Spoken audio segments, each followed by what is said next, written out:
And I don't want to put the tax cut into that category.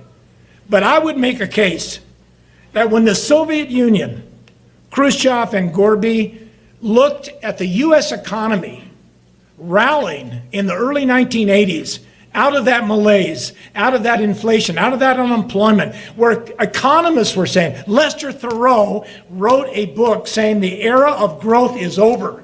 The era of limits is here. Paul Krugman wrote about the era of depression economics.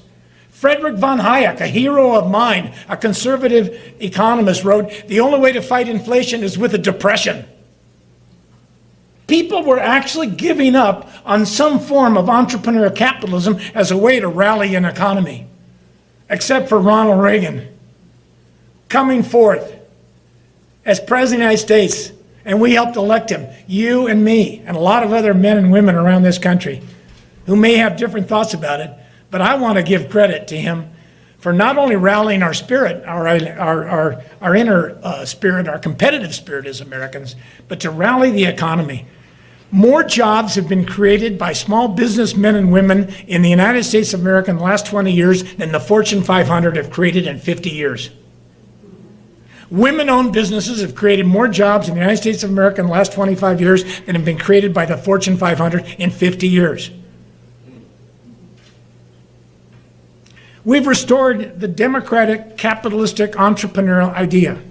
Now the challenge, and seems to me as we reach 9 o'clock, and I promised that I was finished by 9 o'clock, the challenge today is to make it work in areas where it is yet to work. Reagan wanted desperately to get enterprise zones, to greenline the inner cities of America. The Democratic Congress would never give to a Republican president because they knew that if Ronald Reagan got a chance to eliminate the capital gain tax in urban Southwest or South Central LA, or East LA, or Harlem, or South Bronx, or South Chicago, or East Palo Alto, or Overtown Miami. You know the areas of our country where people are desperate for access to capital and hope and jobs and good education. They wouldn't give it to him.